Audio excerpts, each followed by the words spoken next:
You're listening to Rubble and Ruin.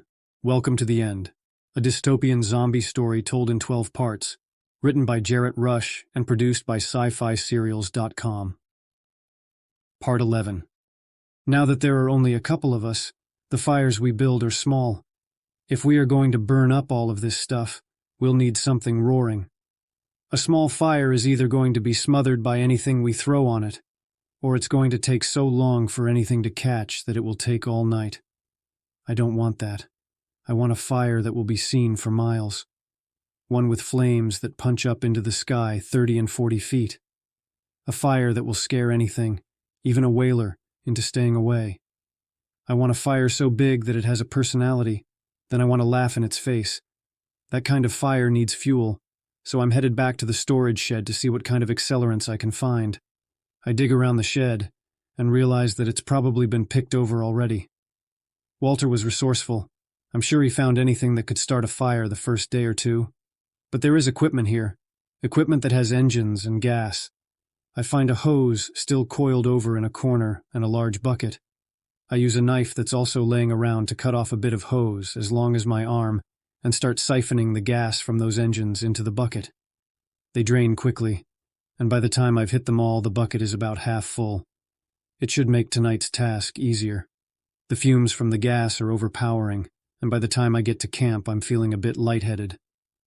Caroline is reading, something I haven't seen her do in days, and it's comforting. It feels like she's coming back. I put the bucket down far from us, up near the drums where we've been building our fires. I say hi to Caroline. She gives me a slight wave but never pulls herself from her page. I go to the area that's become mine, and I start to go through everything. If I'm going to walk to Oklahoma, and I am, then I can't do it with everything that I've got around me now. I've created a comfortable space that feels like mine. I thought this was home. Or at least, home for a while. Now, if I'm essentially becoming a nomad until I can walk the few hundred miles to this church, then I've got to cull. I need to reassess everything I've brought here. I take my pack and dump it out in front of me. Gear tumbles out and rolls away from me. There's matches in a stay-dry container. There's a couple of knives. But mostly what's in the pack are clothes. Then there's the gas mask. It's the exact kind of thing that I should leave behind. It's impractical. It's old. Then I remember just a few days before and Caroline's magic moment.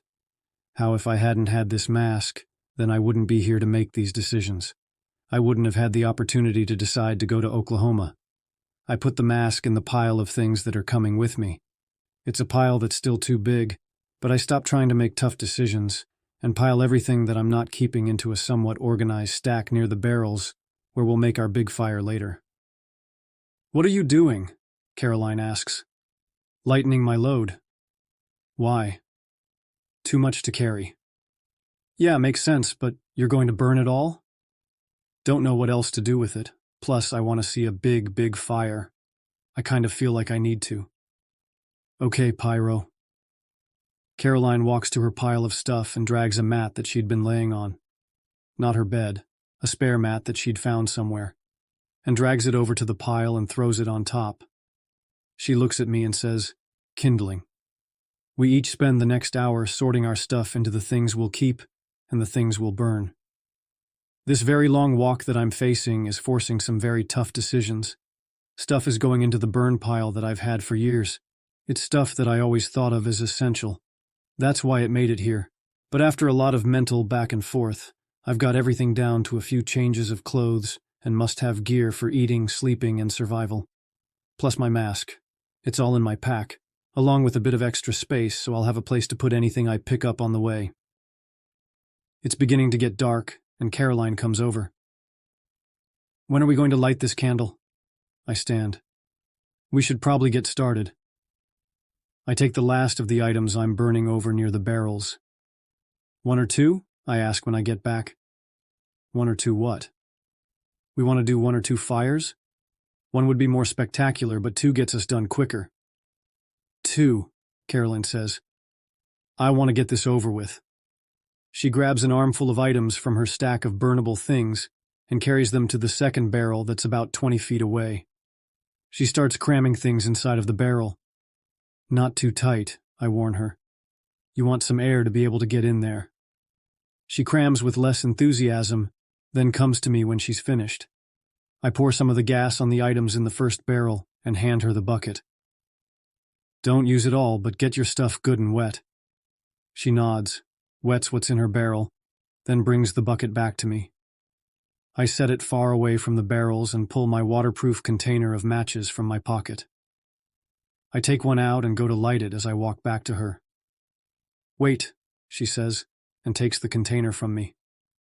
Same time. She runs over to the other bucket and puts the match on the rough underside of the container. I bend down to scratch mine on the ground, and she starts to count.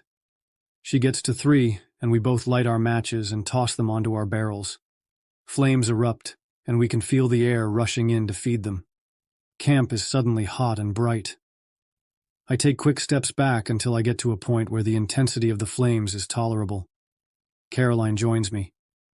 Happy now, Mr. Fireman? Yes. Yes, I am.